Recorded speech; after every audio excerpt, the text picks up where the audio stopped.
sobrou uma alma dentro do corpo depois do episódio 5 de Bem-vindos a Derry, né? Confessa que você também achou que as teorias mais insanas dos fãs estavam sendo confirmadas só pra jogarem elas de volta na nossa cara. Não é possível que tenha sido só comigo. CG e besta de lado, eles entregaram muita trama. Todos os núcleos da série andaram 10 casas à frente e a gente tá com mais dúvidas do que antes. Que episódio maravilhoso! Eu sou a Aline Lawson e eu quero te contar sobre a super oferta de Black Friday que tá rolando, que vai te permitir assistir Bem-vindos a Derry na HBO Max, pagando menos de R$9 por mês. Você pode assinar a HBO Max pelo Wallplay, que é um parceiro oficial da HBO, pagando menos de R$9 por mês nos primeiros 6 meses. Dá pra assistir a série agora e em dezembro por menos de R$16 e ainda garantir desconto pro ano que vem se quiser. Isso no pacote com anúncios. Se quiser ver crianças sendo atormentadas por palhaços assassinos do espaço sideral, sem interrupções, fica menos de R$14 por mês. É um super descontão ainda. Clica no link aqui na descrição e escolhe o melhor plano pra você. E agora eu vou trazer um resumo de tudo o que aconteceu nesse episódio pra gente destrinchar cada frame. A gente já começa com Halloran acordando depois de sair da mente do Daniel.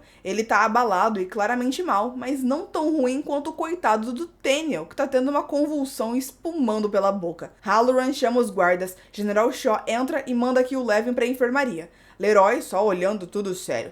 Ele ajuda Halloran, que quase caiu ao se levantar, mas jura que tá bem, mesmo se tremendo todo. O general não tá nem aí pra comoção. E aí? Ele pergunta. E ao ouvir um "conseguimos", abre um sorriso. Leroy se irrita e grita perguntando o que tá acontecendo, e o general promete respostas. Mas só depois dos comerciais, porque agora vamos ver a Marge na enfermaria. Ela não perdeu o olho, só o machucou pra caramba. Teria sido um plot twist muito legal se a HBO não tivesse literalmente entregado isso dias atrás em um post do Instagram. Você me paga, HBO. Lily chega pra visitar e a enfermeira não quer deixar, mas a Marge permite. Ela contou pra todo mundo que os óculos dela quebraram e isso machucou seu olho, e a Lily só tentou ajudar. Mesmo assim, todos acham que foi a Lily. Ela inventou essa história porque sabia que se contasse o que realmente aconteceu, ia parar em Juniper Hill. Ela pede desculpas pra amiga e diz que deveria ter acreditado nela antes. Pergunta por que isso tá acontecendo, mas a Lily ainda não sabe. E então vem a pergunta. Vai acontecer de novo? Lily, toda fofa, diz que não tem como saber, mas que se acontecer, dessa vez, Marge não estará sozinha. Elas se abraçam e dizem que sentiram falta uma da outra. As crianças, menos Marge, porque ela ainda está internada, se reúnem na torre d'água.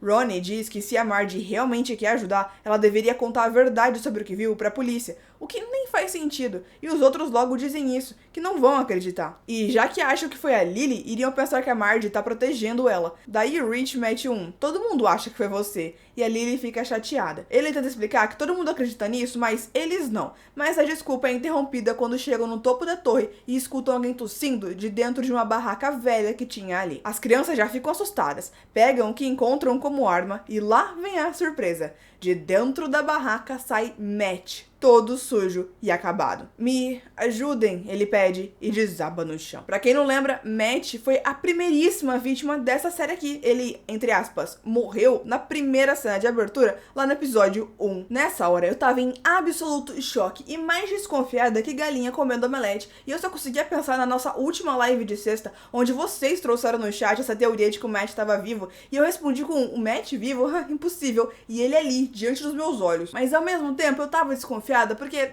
esmola demais, né? Depois da abertura fantástica, General Shaw finalmente explica tudo pro Leroy. Os pilares, que a coisa caiu do céu, diz que o objetivo da missão deles em Derry é encontrar os pilares para diminuir o tamanho da jaula, prendendo a coisa para contê-la. Mas o Leroy entende melhor. Você quer dizer capturar isso. Ele mostra no mapa os túneis da cidade e dá a Leroy a missão de comandar as buscas aos pilares. Imagine se tivéssemos lançado algo assim em Pusan em 1951 para fazer o trabalho em que perdemos tantos soldados. Não, você não entendeu errado. Para todo mundo que estava se perguntando como é que os militares vão usar Pennywise como arma, a resposta é: eles não pensaram nisso. Eles acreditam que são capazes de fazer qualquer coisa, não entendem o suficiente sobre o assunto e não se importam o suficiente para tentar entender. O plano é amarrar o Pennywise numa jaula menor e jogar ele em território inimigo. É um plano bom se a sua intenção é matar os filhos dos soldados ao longo de décadas, né? Mas quem disse que o Leroy tá pensando nisso? Ele notou algo mais relevante. O senhor sabia que essa coisa estava caçando na cidade e deixou que eu trouxesse minha esposa e meu filho pra cá? O general diz que eles podem se mudar de volta pra base quando quiserem, e o Leroy vai direto pra casa fazer exatamente isso. Lá na torre, Lily pergunta onde o Matt estava depois de darem água pra ele. Hesitante, ele responde: nos túneis debaixo de Derry, é lá que ele mora. O palhaço. Já começou a se arrepiar, o bicho tá vindo. Mas calma que antes o Matt tem que contar pra gente o que aconteceu. E ele vai explodir as nossas cabeças, vocês não vão acreditar. Talvez literalmente. Ele deixou alguns de nós vivos, como se ele precisasse do... E Will completa a frase: medo. Matt concorda. Perguntam como ele escapou. A coisa se alimenta de noite e dorme de dia. Pennywise dorme de dia, você diz?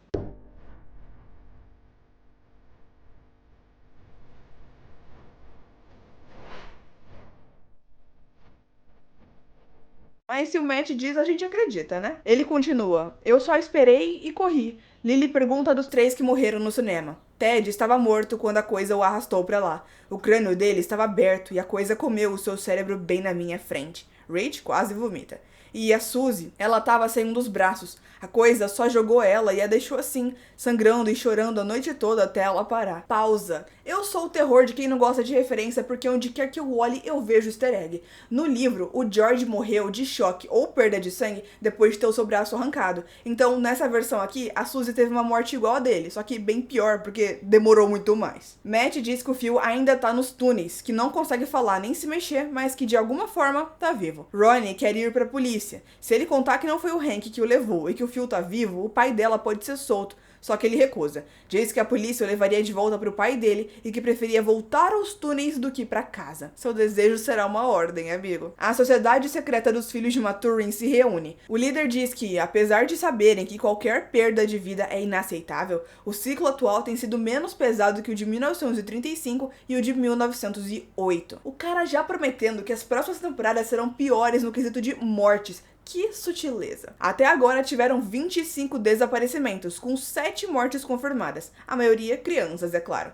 A mais velha tinha 16 anos e o mais novo, 5. Os batedores disseram que as pessoas têm agido de maneira mais agressiva. É o augúrio. Esse é o nome do último grande e sangrento evento que marca o fim de um ciclo. Depois disso, vem 27 anos de paz e tranquilidade. Mas eu diria que paz é um termo meio forte, né não? Um dos amigos do Daniel chega atrasado, dizendo que não conseguiu impedir o amigo. A Rose já sabe que deu muito ruim. Enquanto isso, o Hank tá finalmente sendo transferido pra temida Shawshank, a prisão estadual. Uma pequena multidão grita obscenidades pra ele quando ele é tirado da delegacia. Charlotte tá ali pra dar suporte, mas um homem rompe as barreiras e corre até Hank, pegando uma arma e atirando, mas a polícia consegue fazer ele errar a mira e atirar pra cima. Você é um homem morto, ele grita lutando contra os policiais. Vai morrer pelo que fez com as minhas crianças. Charlotte é a única que sobrou ali e ela vê um policial todo estranho assistindo tudo com um sorriso.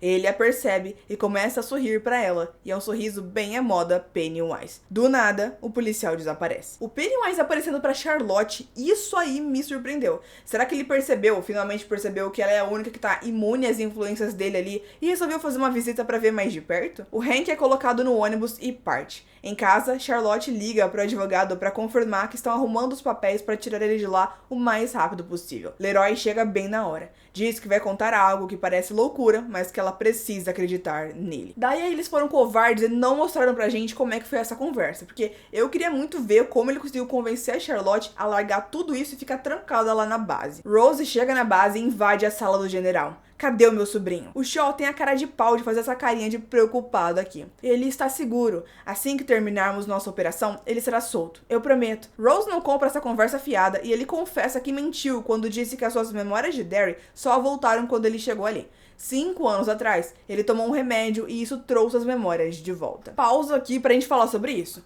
O fato de ele conseguir recuperar suas memórias com um remédio sugere que o que faz as pessoas esquecerem de Derry assim que elas saem de lá não é magia, é uma coisa química no corpo, no cérebro, que impede elas de acessarem essas memórias. Algo que pode ser anulado por medicamentos. Alguém tá pronto pra criar teoria sobre isso? E se existe algo na água de Derry que quando você sai da cidade e parar de tomar ela, ativa alguma coisa na sua cabeça? Ou então no ar, alguma coisa que só tem ali em Derry. Porque se fosse simplesmente explicado com o fato de que eles saíram do alcance da influência do Pennywise, como explica um remédio ter o mesmo efeito? Descobrimos que depois que a Rose e o Francis tiveram seu encontro com a coisa na floresta, ela foi boca aberta e contou todos os segredos pra ele. Falou dos pilares, da história do Galu, tudinho. Por isso, ele sabia o que procurar. Ele, todo coitado, explicando que a coisa é a resposta para a pergunta como manter um país seguro. E a Rose só não deu risada porque estava chocada com o quanto ele é um imbecil. Você acha que consegue colocar uma coleira nessa coisa? Não dá para controlar isso. Ele muda sua postura ao ver a reação dela, se afastando e ficando mais frio. Veremos, ele diz.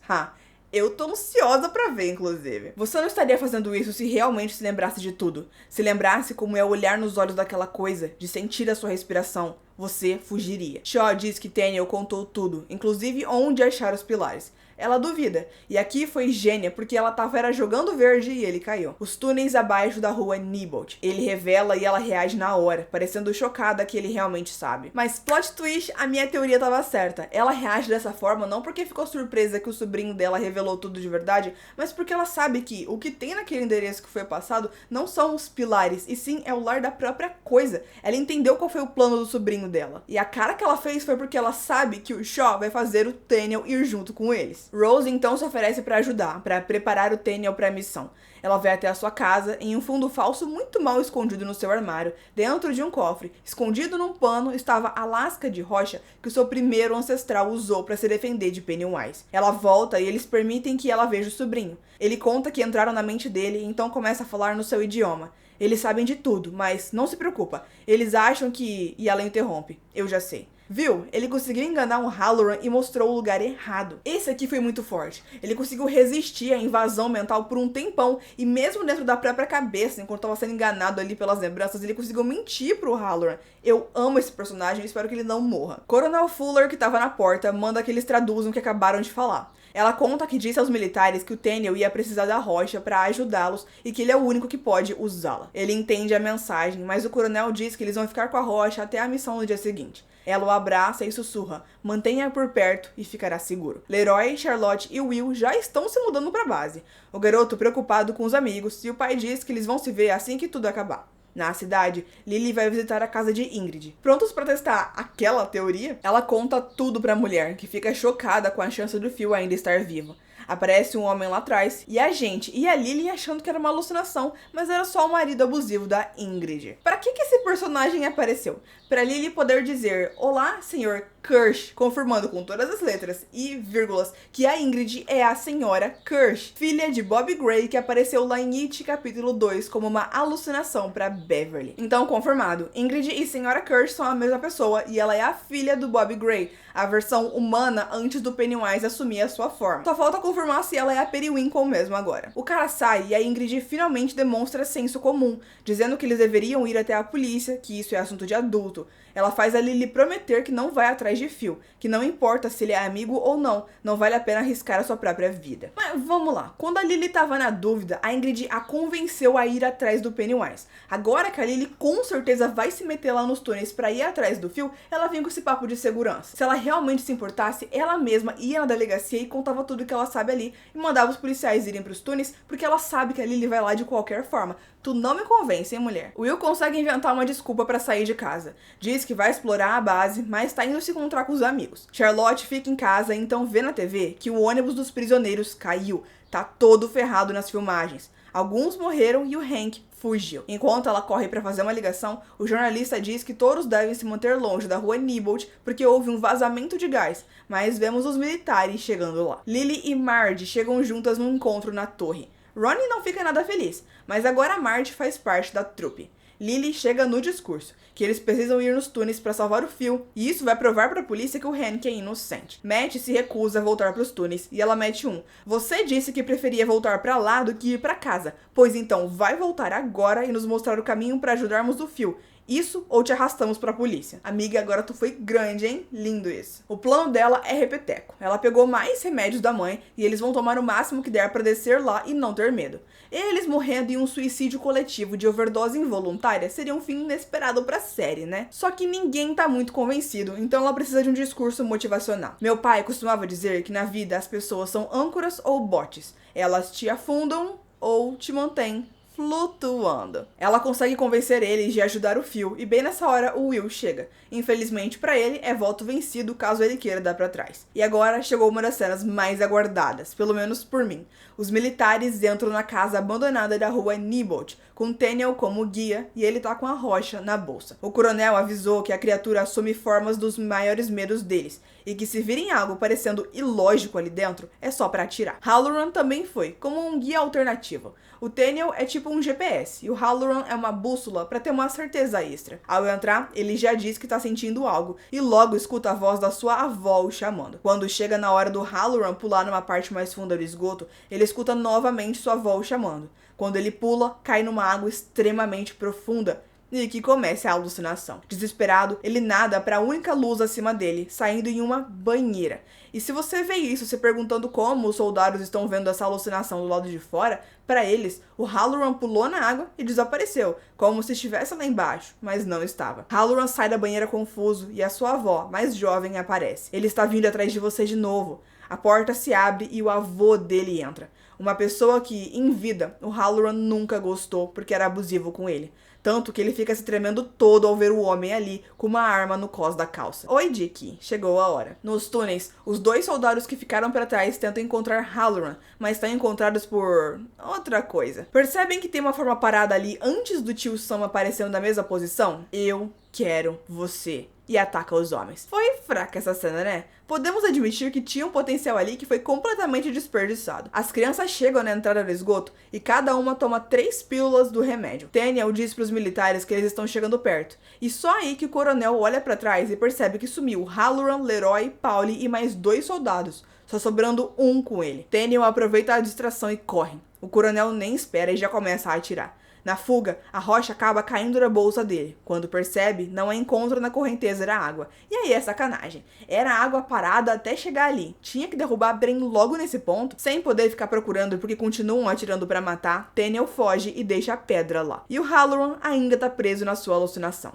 Seu avô bravo porque ele e a avó estão conversando em suas mentes. Ela diz que o avô está tentando confundi-lo, que vai machucá-lo, pra não escutar ele. Mas o avô simplesmente diz: ela não te entende como nós. Poder como esse é pra ser usado. Mas o Halloran só tá chocado que conseguiram encontrar a caixa dele. Não tem lugar em que você possa enterrar que eu não consiga achar, o avô grita. A avó continua sussurrando em sua mente para manter a caixa fechada. Ele se recusa a abrir a caixa, então o homem atira na perna da avó. Vamos abrir juntos, e começa a contar de 3 a 1, com Halloran desesperado dizendo não faz isso, sem parar. Os olhos do avô ficam vesgos, assim como é o do Pennywise, e ele consegue abrir a caixa em meio a gargalhadas. Halloran é invadido pelo que estava escondido lá. Já as crianças estão de boa na lagoa, tomaram remédio demais e cada uma tá numa viagem particular, totalmente drogadinhas das ideias.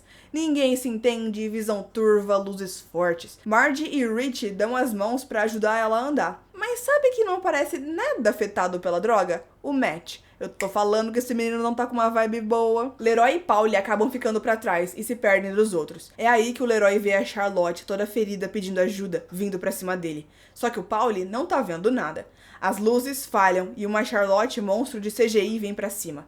Leroy atira na cabeça dela. Seu corpo flutua na água até abrir um sorriso enorme e sumir, mas Pauli não viu nada disso. Leroy então manda que se outra pessoa aparecer, Pauli atire sem hesitar, não importa quem seja. Preciso comentar que as reações do Leroy foram bem fortes para alguém que não tem medo. Eu volto a repetir que eu sinto que esse lance dele de nunca ter medo não tá sendo bem trabalhado na trama dele. Parece que isso só é verdade quando ele enfrenta os seus superiores, mas na hora do vamos ver, eu não vejo muita diferença. As crianças chegam em outro beco sem saída. O Matt tá confuso e não sabe para onde está os levando.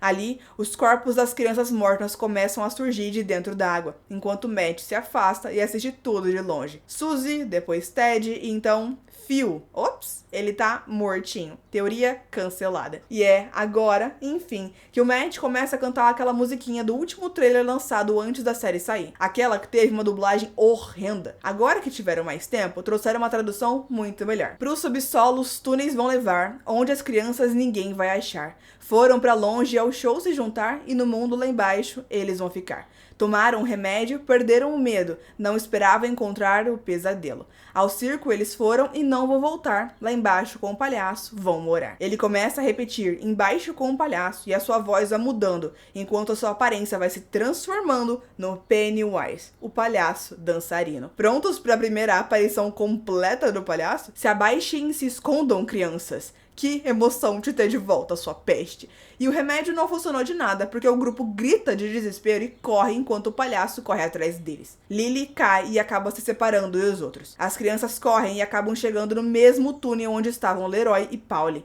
Leroy já aponta a arma. Assim que vê o seu filho, mira na cabeça e tá prestes a atirar, quando Pauli diz: "Eu também tô vendo", mas com um choque, ele fala baixo demais. Leroy atira, Pauli empurra a arma, mas de alguma forma ele deu um jeito de se meter bem na frente dela e o tiro foi direto no peito. Não tinha como sobreviver a isso e ele sabia. Diz que tá tudo bem. "É a minha vez", ele repete. Leroy pede desculpas, desolado pelo que fez. Faz isso valer a pena e morre. Eu adoro esse ator que fez o Pauli, mas essa morte poderia ter tido algum impacto emocional se a gente soubesse quem era esse personagem, né? O Bro apareceu só em 3 episódios em cenas super curtas, de nada com nada. Se eles tivessem explorado um pouco mais a relação dele com o Will, se ele fosse, sei lá, um padrinho, e eles tivessem uma relação de amigos muito boa, esse sacrifício dele teria um impacto muito maior. Mas só ficou triste porque nós perdemos o ator. Leroy manda as crianças correrem e carrega o corpo do amigo pra fora. O pior é que eles já estavam bem pertinhos da saída. Lily, sozinha, corre até ficar presa numa saída fechada. E olha lá o homem, a lenda, zombando como sempre. Uma pena que você não pôde salvar o Matt, o saboroso Matt. Você convenceu todo mundo a vir me ver, porque você é uma amiga tão boa, mas uma filha tão má. E ele assume a mesma imagem do pai picotado que ela viu no mercado. O palhaço então vem pra devorar ela, com aquele bocão enorme. Mas do nada, ele para. Ao olhar para baixo, lá está a rocha que o Teniel deixou cair, brilhando e impedindo ele de chegar mais perto. A coisa fica travada no lugar por uns segundos meio constrangedores, até voltar com a cara normal de palhaço e ir se afastando devagar até vermos apenas os olhos brilhantes na escuridão. Lily entende o que aconteceu e pega a pedra. Fora dos túneis, curtindo um belo dia, Ingrid sai da sua casa e entra no seu carro, onde encontra Hank deitado no banco de trás.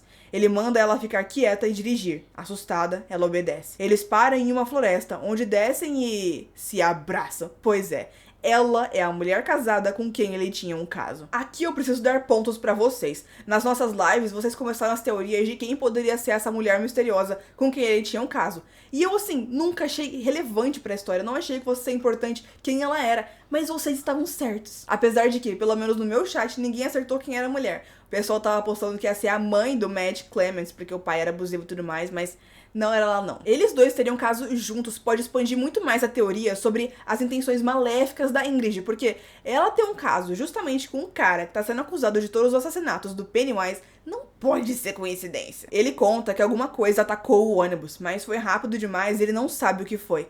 Ele não pode sair da cidade nem ficar na floresta porque estão fazendo buscas. Então, ele diz que tem alguém que pode ajudar. Ingrid vai até a base visitar Charlotte, dizendo que elas têm um amigo em comum. De volta na base, o Leroy dá o seu depoimento sobre a morte de Pauli, mas ele mente. Não menciona as crianças, eu nem sei se ele disse que foi ele mesmo quem atirou. Só que Pauli foi atingido, que o carregou pra fora, mas já era tarde demais. O general chega e diz que sente muito. Quero que saiba que essas pessoas vão responder por terem nos levado lá. Já entenderam que o Teniel mentiu sobre o lugar dos pilares. Ele diz que tem perguntas pro Leroy, mas ele pede pra sair e ficar com a família. O general permite. Só que antes que se separe, Leroy pergunta se o Halloran conseguiu sair. Porém, até agora, ele não reportou de volta à base. Mas o vemos saindo do esgoto, capenga, xoxo, murcho, deprimido.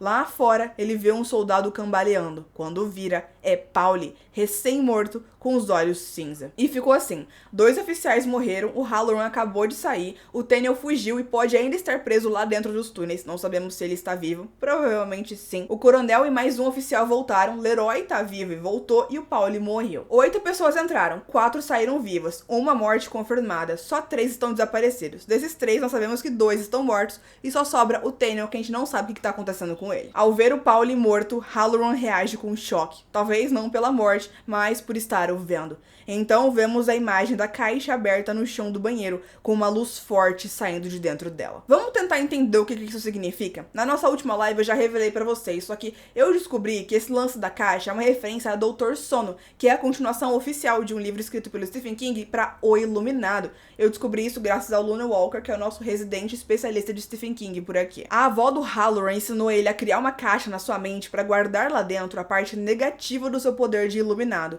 Isso porque o avô dele era abusivo, e depois de morto, ele ficava vendo o seu fantasma o tempo todo, e isso o aterrorizava. Com a caixa, ele conseguiu impedir essas visões ruins. Agora que ela tá aberta, ele voltou a ver os espíritos presos. Derry vai parecer uma cidade muito mais cheia pra ele agora. A música que toca nos créditos se chama Satan Never Sleeps, da Timi Yuro. A letra é perfeita e diz: Satã nunca dorme. Ele anda atrás de você de noite e de dia. Silenciosamente ele vem e está sempre lá. Eu amo essa escolha de músicas pros finais. Agora é a hora da opinião, lembre de deixar a sua aqui nos comentários. Dessa vez eu fui parando muito mais pra fazer as análises durante o resumo que eu fiz pra vocês. Eu achei que ia ser bem melhor assim, porque tinha muita coisa pra bater um papo, né? Eu vou tirar logo o elefante da sala e dizer que, pela primeira vez, eu me incomodei com o excesso de CGI. Eu tô sentindo vibes It 2 e não tô curtindo muito isso não. A Charlotte não precisava ter virado aquele monstro, o sorriso dela poderia ter sido natural, o tio Sam ficou péssimo, cena super anticlimática,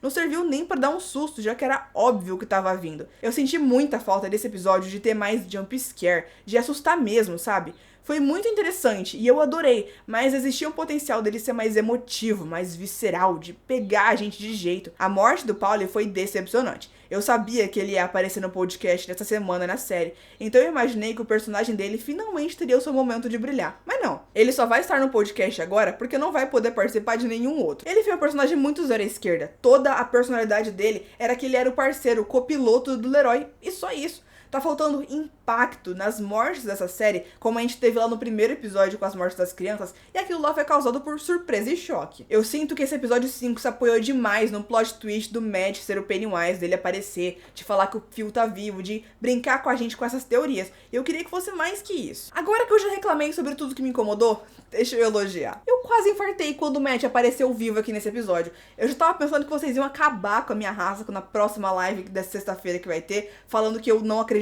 nas teorias de vocês, só que eu fiquei com uma pulga atrás da orelha. O Matt explicou demais. Aquele papo de que a coisa fica dormindo durante o dia não fazia sentido nenhum, então só tinham duas opções. Ou o Matt estava mentindo, ou então eles iam meter um retcon na nossa cara, que é quando eles mudam algo que já tinha sido pré-estabelecido antes. E eles têm um histórico ruim com isso, porque eles fizeram isso em It capítulo 2. E quando ele falou do Phil, então, meu Deus, essa é uma das teorias mais fortes dessa série. Isso porque lá no episódio 1 a gente não viu a morte dele. Ele não apareceu como um zumbi nas caixas de cereal na alucinação da Lily, e ele também não apareceu como fantasma na cena do cemitério. Então muita gente realmente acreditava que ele estava vivo. E agora a gente sabe que eles fizeram tudo isso de maneira proposital. Eles queriam que a gente pensasse nisso. Eles estão manipulando a gente direitinho. Isso me deixa muito aliviada. Eu vou explicar. Quando o Matt apareceu falando do Phil, eu senti um desconforto e pensei, ué, será que a gente vai adivinhar a série toda com teorias? Se o público acerta tudo com teoria, é porque tá previsível, e isso cansa. Mas ao invés disso, o que eles fizeram foi nos manipular do jeitinho que a coisa faz, levar a gente exatamente pra onde eles queriam, então puxar o nosso tapete. Que delícia, né? Agora, eu posso acrescentar uma coisa? Quando eles se reúnem na torre, vemos o Rich falando sem parar sobre o seu avião não voar pra tão longe quanto ele queria. Ele não sabia naquela hora, mas ele tava batendo o maior papo com o próprio Pennywise. Louco, né? E agora vamos falar do querido. Eu adoraria que tivesse sido uma surpresa a participação dele aqui nesse episódio, mas a dona HBO Max só faltou botar carro de som passando na rua pra avisar todo mundo. Dito isso, funciona mesmo sem a surpresa. O visual dele tá incrível, a atuação tá perfeita como sempre. Parece que não passou nenhum dia pro Bill. Pra quem vê dublado, a voz tá muito diferente porque o dublador original se aposentou. Então vamos precisar nos acostumar. Mas pra quem vê legendado, tá a perfeição de sempre com a voz do Bill. A personalidade dele sendo super brincalhona, mesmo que ainda de forma cruel enquanto é palhaço, comparado à pura maldade quando ele assume outras formas, é genial. E justifica porque essa é a forma favorita da coisa da maioria dos fãs. Eu inclusa. Eu me senti desconfortável naquela cena estendida dele travado com um CGzão na cara, eu confesso, mas foi massa de ver como ele reage à pedra. Agora que essa pedra tá com as crianças, tem muito potencial aí. Será que finalmente vamos chegar naquela bendita cena do nevoeiro? Porque eu tô muito ansiosa pra ver ela. Eu estou preocupadíssima com o Daniel. Eu já vi aquele ator maravilhoso morrer num filme que é uma adaptação de um livro do Stephen King esse ano. Eu não quero ver isso de novo, então dá teus pulos e aparece, meu filho. Rose enfrentando o Shaw e mentindo na cara dele. O quanto ela e o Daniel foram rápidos em despistar e levar os militares pro lugar errado foi de arrepiar o quanto eles têm preparo pra lidar com isso, né não? E o Halloran liberando seus poderes porque a coisa o forçou a fazer isso. O que o Pennywise tá planejando pra ele? Eu interpretei que naquela cena a avó era realmente o espírito dela tentando ajudar, e o avô que era a coisa. Mas talvez tudo tenha sido uma alucinação do Pennywise. O que vocês acham? Podem me contar aqui nos comentários e na nossa live que vai ter essa sexta-feira pra gente conversar sobre esse episódio. Se você tá curtindo a nossa maratona It e quiser apoiar ainda mais a aula secreta, clica no link aqui na descrição e entra pro nosso clube de membros, assim como todos esses maravilhosos cujos nomes estão aparecendo aqui do meu lado. Vai ser maravilhoso ter você aqui com a gente. Eu vou deixar aqui na tela o resumo e análise do episódio 5 assim que sair e é só clicar pra assistir. E aqui embaixo eu vou deixar o vídeo mais recente na série de diferenças entre o livro e os filmes de It a Coisa. E eu te vejo lá.